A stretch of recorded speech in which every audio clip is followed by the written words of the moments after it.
Alright everybody, welcome back, or welcome for the first time. Here we are with the top of the crankcase, and then we have our bottom over here a little bit out of frame.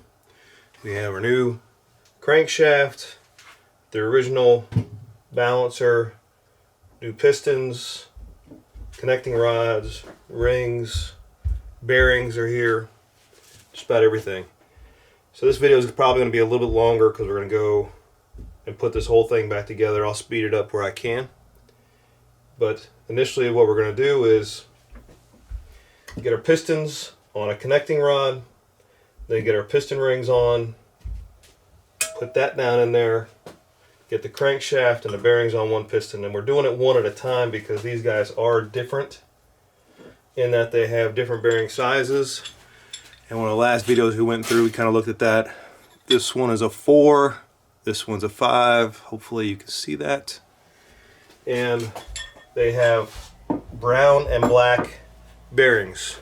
Brown and black being a little bit different. So when we put those on this guy, or I should say the crankshaft, they're going to be different. Do what we can. Like I said, it'll probably be a little slow. I guess I need to go ahead and put these in first, the bearings for the crankshaft. Then we'll put the piston heads on the connecting rods, then the rings, shove those guys in and go to town. So here we go. So when these guys go in, these are the clips to hold the key. That guy in there, I don't know the right name for him right this second. Let's see. This opening in the clip needs to be away from this little dip in there. So we can put one side in, and then we'll put the rod in. So after messing with this for a minute, I did get this clip in here. And now we can put the piston pin in, and then put the other clip, and put the clip up at the top. And then you put it in one side, or put an edge in one of that little lip in there, and then work it right around with your thumbs. Because what I ended up doing was just taking the blunt end of this plastic piece, which is for like taking iPhone screens and so forth apart, or you could probably even use something from a car for the plastics, and using that blunt edge to help push it down around. So but now we need to go ahead and take our first connecting rod and get our pin in there, and then this gets oil, but we're not going to do that just yet, so I can try and keep my fingers clean. Now that pin is in all the way. Like I said, I'm using these plastic pieces so I don't have to worry about scratching up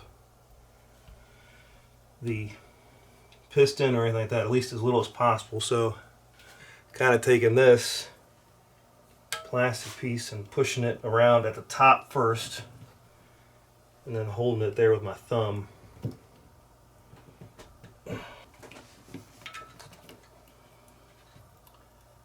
But it is difficult.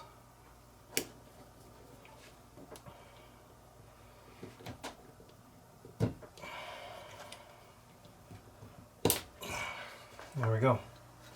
There we go. Now we got the pin on that side, and the clip is up at the top on both.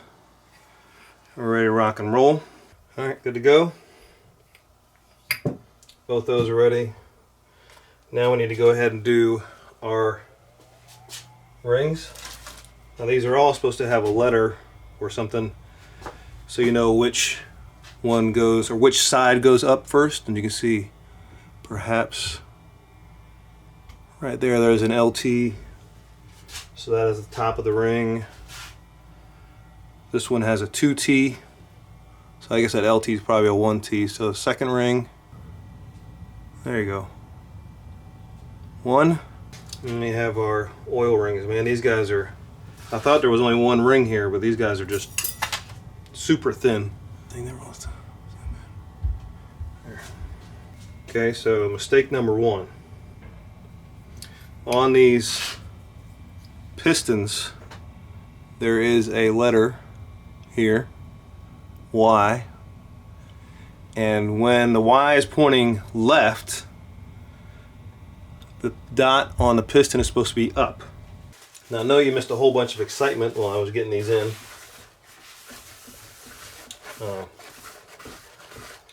But I struggle with these, and I have a set that has a bunch of rings like this, and then you just have some pliers and you clamp them down, and then you always want to make sure that wherever this pin is closest to the edge, you set it down and then put it right on top of the head. Make sure the head's all the way down there, grease everything up, oil it all up inside, and then pop it in there. But you know, it took me an hour and a half to get both of these in.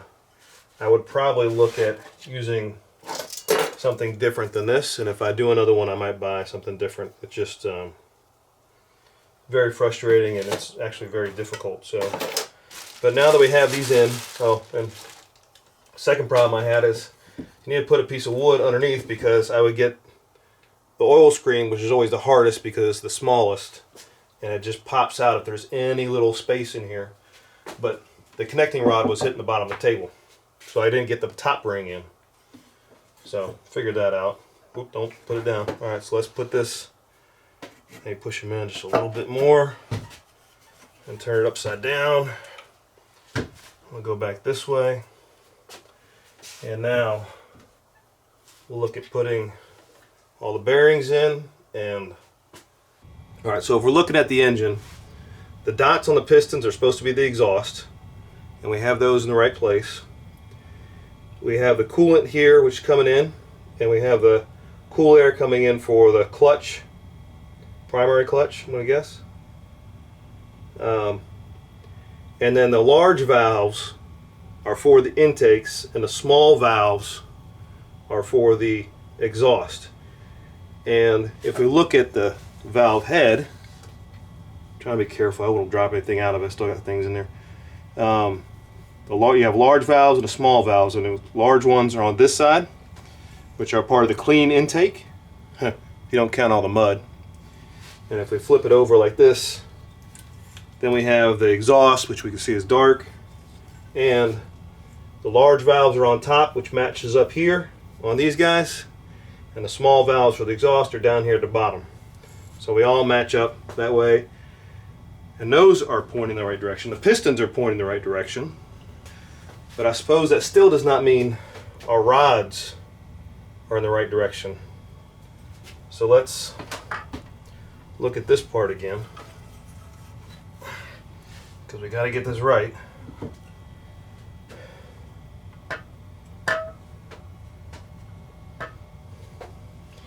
And that would really suck, because that would mean I had to take these back out and put the pins back, or the rings back on, or in the cylinder anyway. So one, make sure the Y marks on the connecting rod face towards the right side, the AC Magneto rotor side of the crankshaft. And right now, the Y's are pointing that way. Which side has our timing? Why does it look like that hole right here is for timing? This is timing. So that would mean this has to be going that way. We'd have to have our chain for our timing. And that would mean these rods are pointed the wrong way. Related to my first mistake, where the dot on the exhaust needed to be on the left, or the Y on the connecting rod needed to be on left, and I'll show that here in a minute. And I switched one of them, and come to find out I switched that one the wrong way, and so they were both the wrong way. So after I got them in, which took maybe an hour and a half, I had to take them back out, 180 the connecting rods, and then put it all back in. And again, it took me a long time. I even bought one of these guys to try and help me get those piston rings in, and I was using one of these with like a clamp, but these guys have such tight tolerances, and the first and second ring are never the problem. It's always that oil scraper ring. But we got them in now. And now what I'm going to do, I'll turn it over, we'll look at the bearings, and we'll look at those markings that we need to have. Just note that this is your intake for the clutch, not the clutch, but the belt. Well, I suppose it is a clutch, but the belt. And then you also have your coolant here. So this is the front of the engine, and then this is the rear. And then right here we have our dot in the piston. So right here we can see a dot and that's pointed to the exhaust side. This is a dot, it's pointed to the exhaust side. So let's turn this over. Right, this one's 5. I'm going to write on them. 5 and 4. Okay. Now if we move these guys over like so, be careful because we don't want anything to come out. So now, if we look at the crank, I'll double check which side. It actually only fits in one side, but the one with the kingpin is on this side.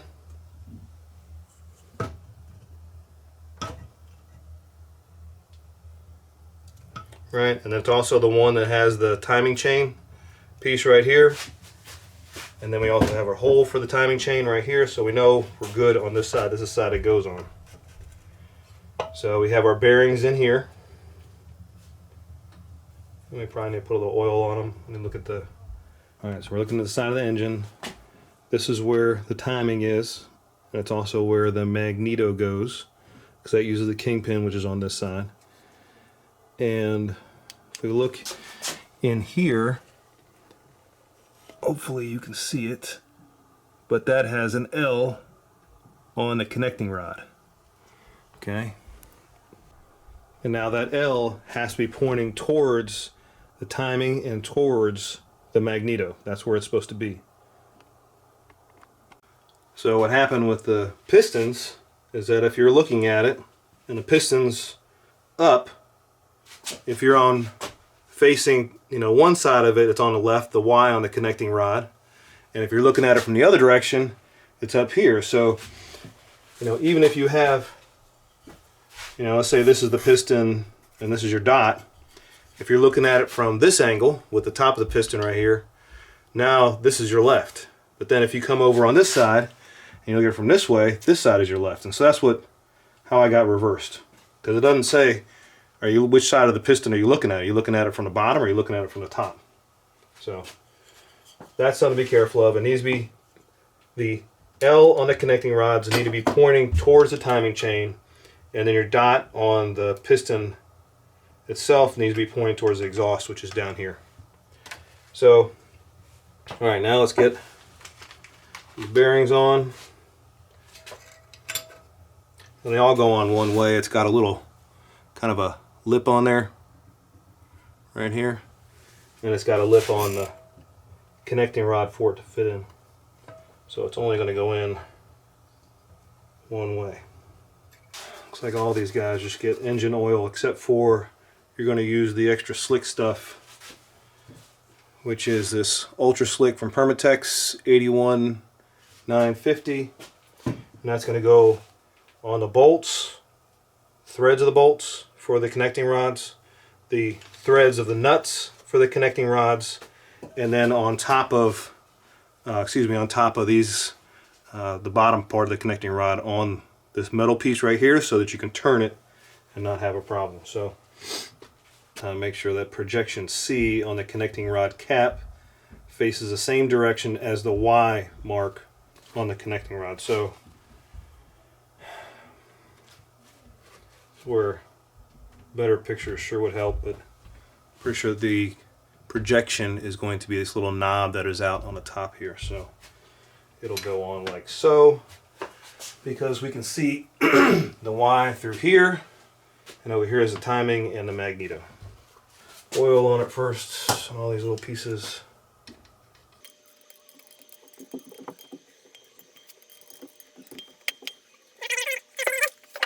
Tap these a little bit. Make sure they're all in there just right.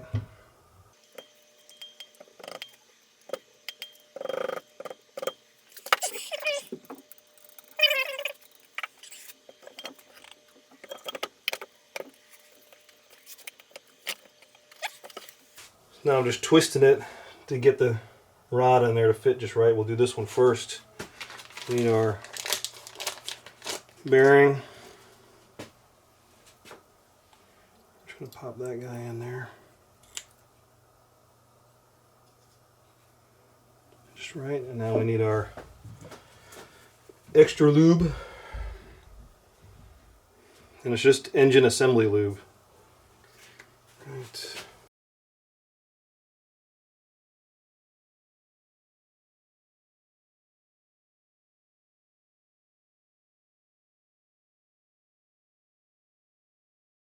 Alright, so we're putting these bearings in, and again, they all go one direction because it's got this little lip on it.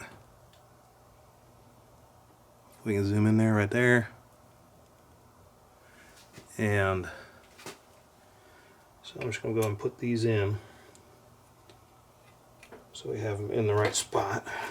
So we have J1, J2, J3. This was a 556. So our odd bearing goes on this side, right? Because that's the 6 right here. All right, we'll put him there.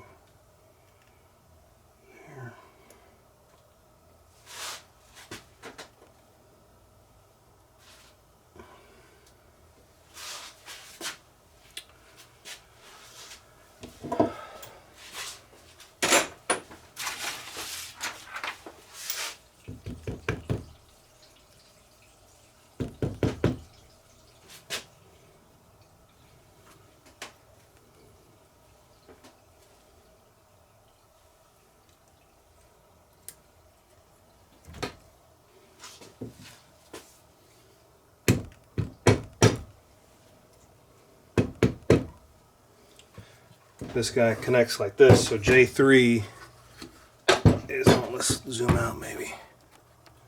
So I know J3 is on right here, and then 2 and 1.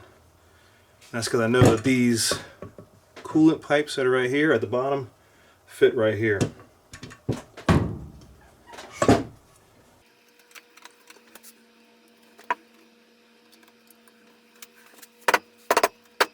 Alright, douse everything with a little bit of oil.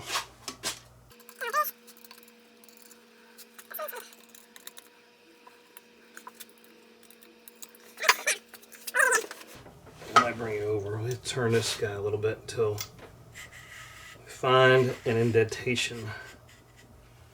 Okay, I'll go this way and I'll take it off. I'll show you. Then we can do the same for this. This is how we set up our timing. So this has got to be right on. To get the timing set up exactly right, there is an indentation there and an indentation here on the weight.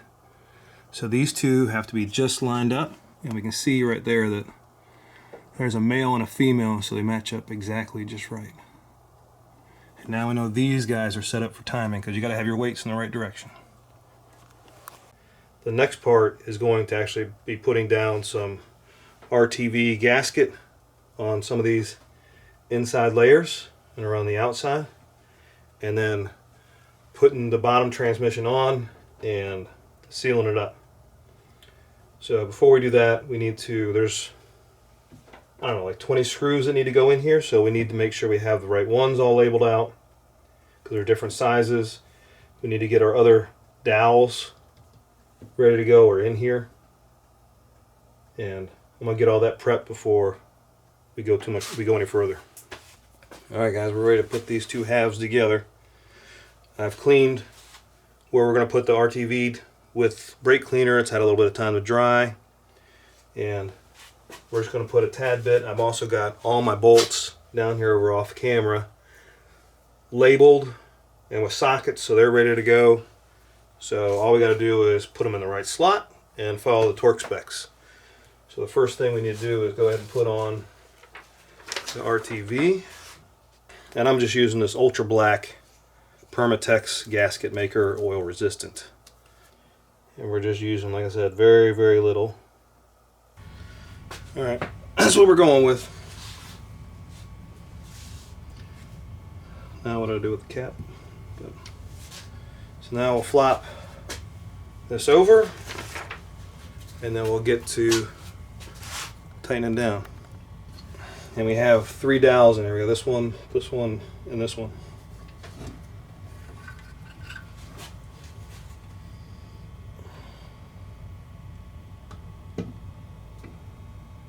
Okay, so first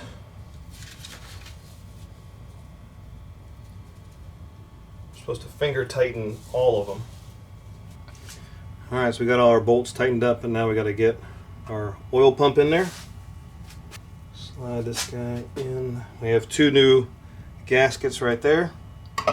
Alright, so what I'm doing is we got a small chain on the crank for the oil, and then we have this, and this has to slide in right here. So we got to put that in, chain on there. And then this has to go up in there. And then we slide this dowel in there. It's got some teeth on it. Okay, and then we got that in there. Now there's a guard that goes on there. I need to look.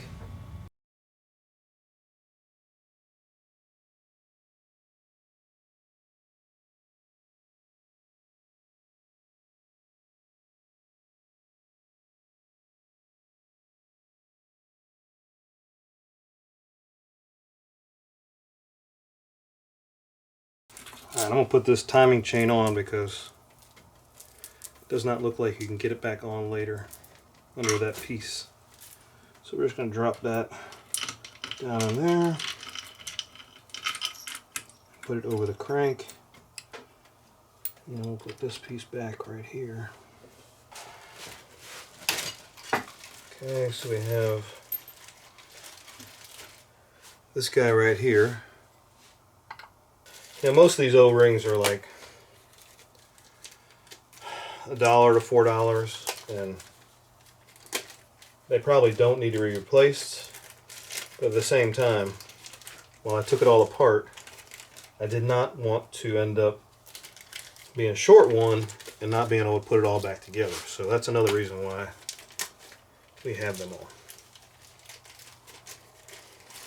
So there's nothing more annoying than having to wait another week, which I've had to do with the Can-Am a few times, because all of a sudden I broke something or didn't have something that I needed.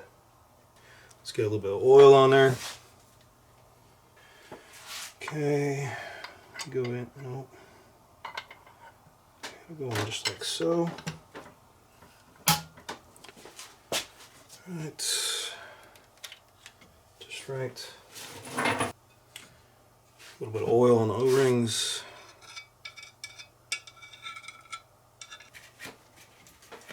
This is where our screen goes. This is where, if you remember, you watch anything else I had on there, it was just full of metal. Then we have this,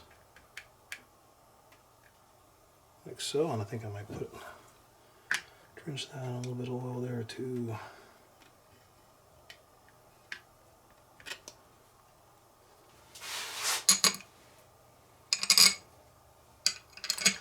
As you can see, I actually wrote L for the long ones, so you have 2 long ones here and here, and the rest are the short ones. We got the base on. Now we'll go ahead and put this guy on, which is really just cover. I thought I had a new gasket for everything, but apparently I thought I saw one this size somewhere, but apparently I've missed it. So let's get this guy on. This out.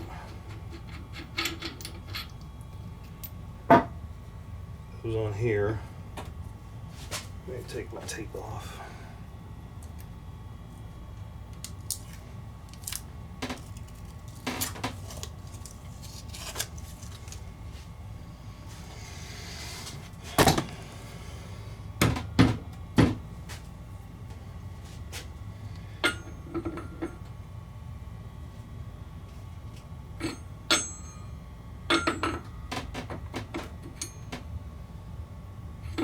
So then I thought the starter was that way. It must be this way. And I know this one goes this way because then this part right here fits inside these bearings like so. But we're just kind of fitting a little bit right this second. Yep, so that's our starter gear. Yep. Put your crud on it. Dirt from somewhere. Or not somewhere, right around here.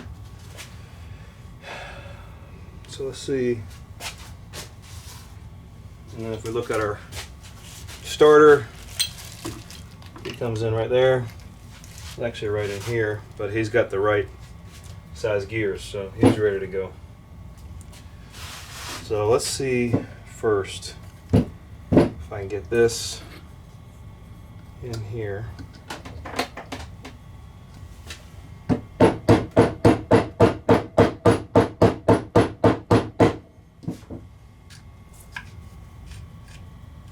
Yeah, so it's a one-way, so it'll only turn one way. Then we have our kingpin right here. I think I got to put that on first. Let's take this back off. Yeah, he's got to go on first.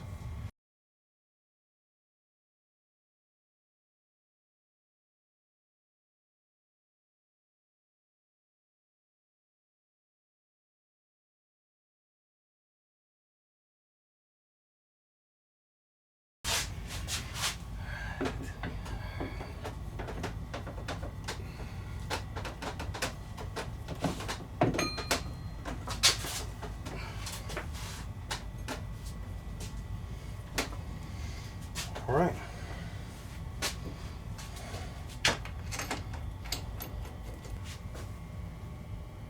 All right, the tightening torque on this guy is 96 pounds.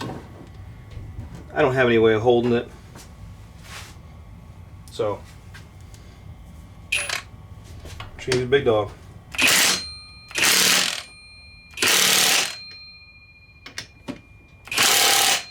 All right, we're gonna let that go. Now he's done. All right. So now we got the Magneto cover. Here's your water pump. Turn it down here with the oil pump. So we're gonna go down like so. And looks like we need a dowel here. And we have one here. So we need one dowel right there. That's the right size. And we just need to turn the water pump down here to get this slot the same as this one. So, oh, magnet. Whoa. You watch your fingers on this one, I guess.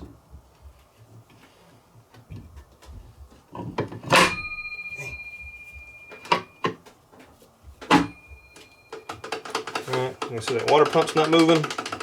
He's good. And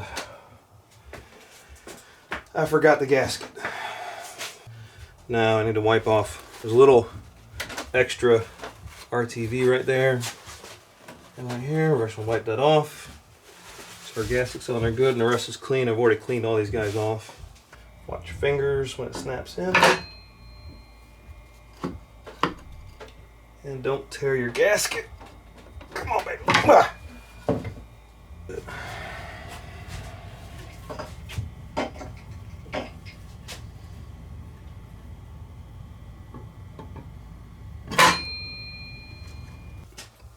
Okay, I thought there were 2 bolt sizes, but there's actually 3.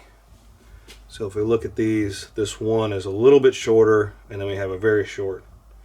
And so what we can assume from this, in some fashion, or actually even from the parts is what I read, so I'm fairly comfortable with it, is that the shortest one goes over here opposite this hose, that one, and then the other one is different is that guy, and then these 3 are the same. So that is how we're putting this guy together. Now let's go around and get all the rest of these guys.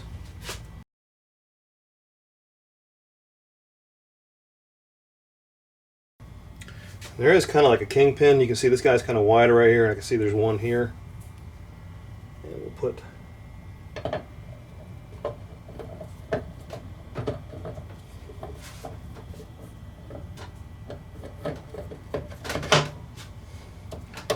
one like so.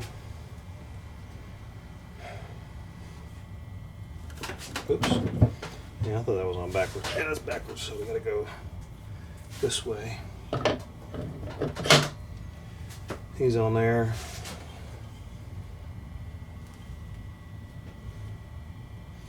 Then I guess we gotta put this on. And he is reverse threaded. I'll look at it to see what his torque specs are supposed to be.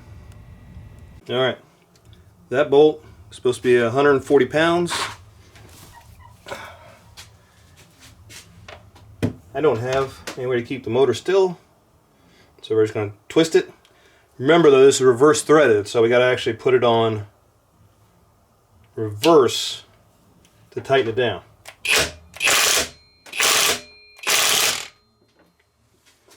Alright, we're going to leave it as such. There's one dial here too. 1, 2. I just had to fill that one though.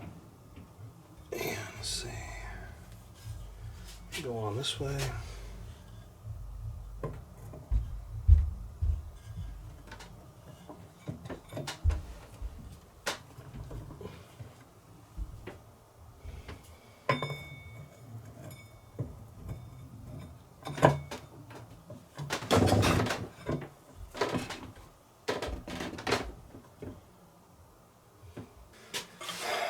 We're not on all the way, but we'll see if we can't tighten these down and get them on. Get it on the rest of the way, just a little bit at a time. Okay, no real advice from the manual outside of turn it counterclockwise and tighten the bolts around, you know, in a crisscross pattern. So, that is where we are. And counterclockwise will be this way. Oh, come on. Really? That simple?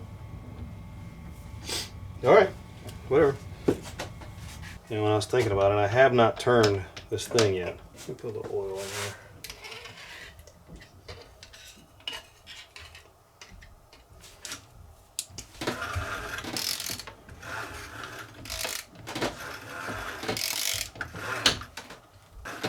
Sounds good. Okay. We're just going to do the head and then we'll talk about the timing. So this piece right here, the one that's loose, has these little edges on the side and then it goes down up in there. Look at that, actually. Well, now that I look at it, since instructions are not that good, there's actually 2 notches right here. And I'm going to bet that is where those 2 notches go.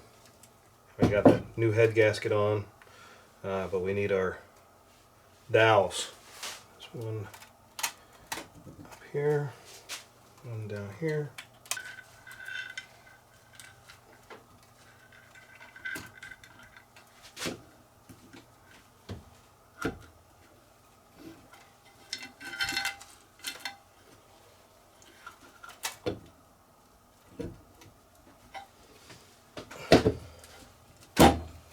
Go.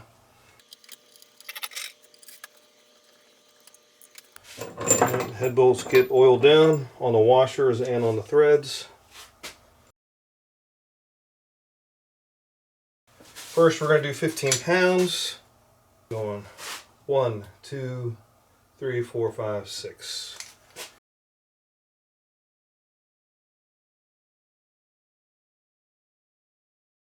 Now we go to 30 pounds.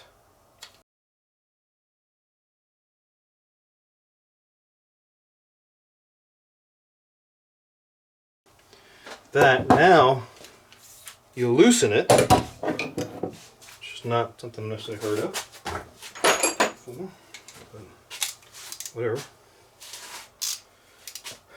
And then you tighten to 18 pounds.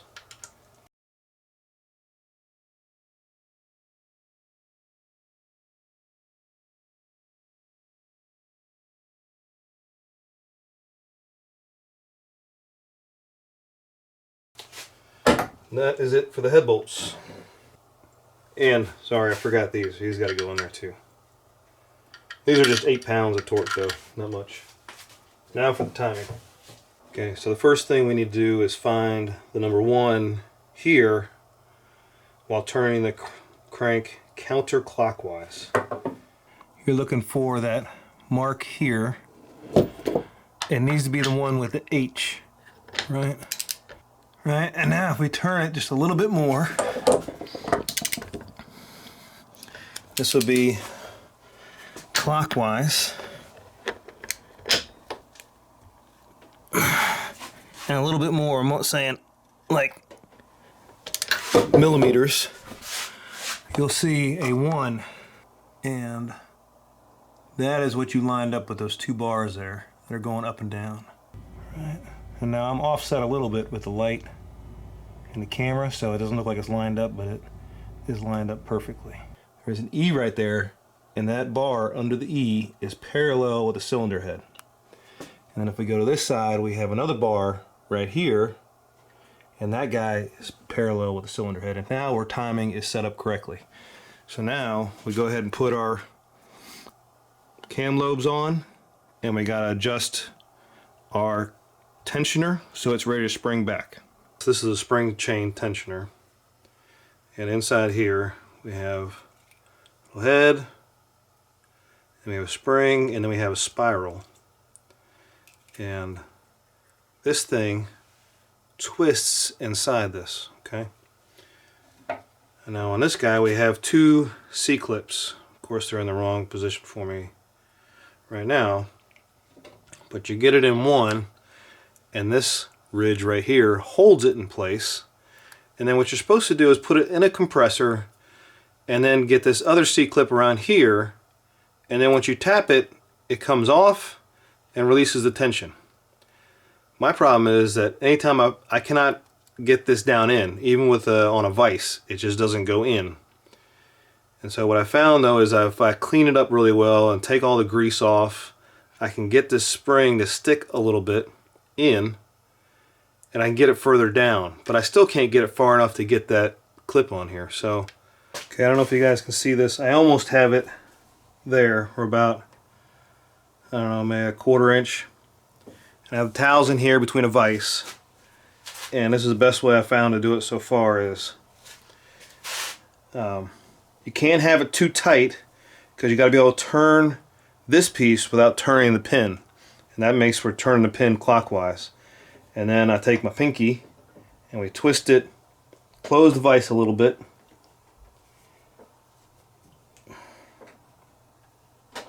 that keeps it from locking up, and we can keep.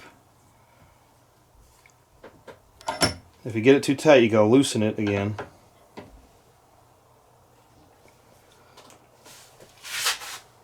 So the trick is tighten it a little bit, turn it clockwise. Tighten it a little bit, turn it clockwise. Alright, so here it is finally. And you gotta pull that one little pin right there, pull it tight so it sits, because it's actually wider and the pressure holds it in place. And then when you tap it, it's supposed to pop out. So I didn't have to do anything with this spring right here. I did not have to do anything with this spring right here. Just with this smaller one on the top, I had to pull it tight to fit in that circle there. But what I more or less did was I ended up getting needle nose and holding this part right here, and then I would twist it clockwise, twist the vice grip. Twist it so it loosen up, twist the vice grip. Twist it with the needle nose, twist it with the vice grip, and then finally after a while it went through and got in. Okay, and then I'm going to put this, now I'm going to put this cam tensioner on here. I'm going to tighten him down because he was hitting that chain just enough to give enough tension where it wouldn't slip when I tighten this down. Alright, so when I tighten down the top of the cam lobes here, if I don't have the cam chain tensioner in there, it would slip on this front side and that would get us out of timing. So we're putting this guy in, then we'll tighten these down. And hopefully that'll keep it in place like we want it to be.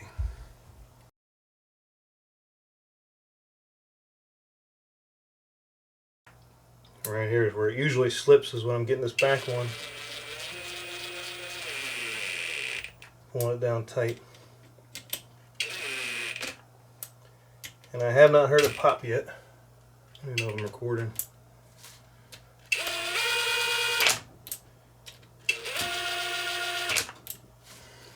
Oh, that's beautiful. Beautiful. Alright, let me show you. Okay, so we see here on the exhaust, we have our mark right here, and then on the intake we have a mark right here. They're both perfectly even. Release that cam chain tensioner, which is not done yet. It held it tight enough where these are good. Actually, you know what I'm going to do is, well, no, we'll go ahead and try and get this done first. Right, and which said just give it some pressure, which is actually what I did in the vise, and it freed it up immediately. So maybe get a screwdriver in there and just push it down. Let's see if I got it. If it did, if we unscrew these a little bit, they'll push out. Let's see what that looks like. Oh yeah, she's tight. Okay, so pushing out. So that's good. I didn't hear it click, but it did do it, because if I unscrew this guy right here, it's pushing out on the tensioner, which is what we want to see, because that means it's pushing on the chain. So we're good there.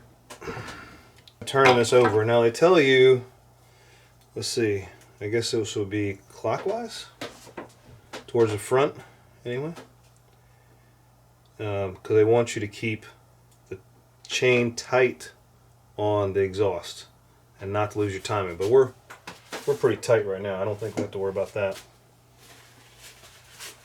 And I'm just looking to see if it rolls over nicely. We should have 2 compression, and see how it goes.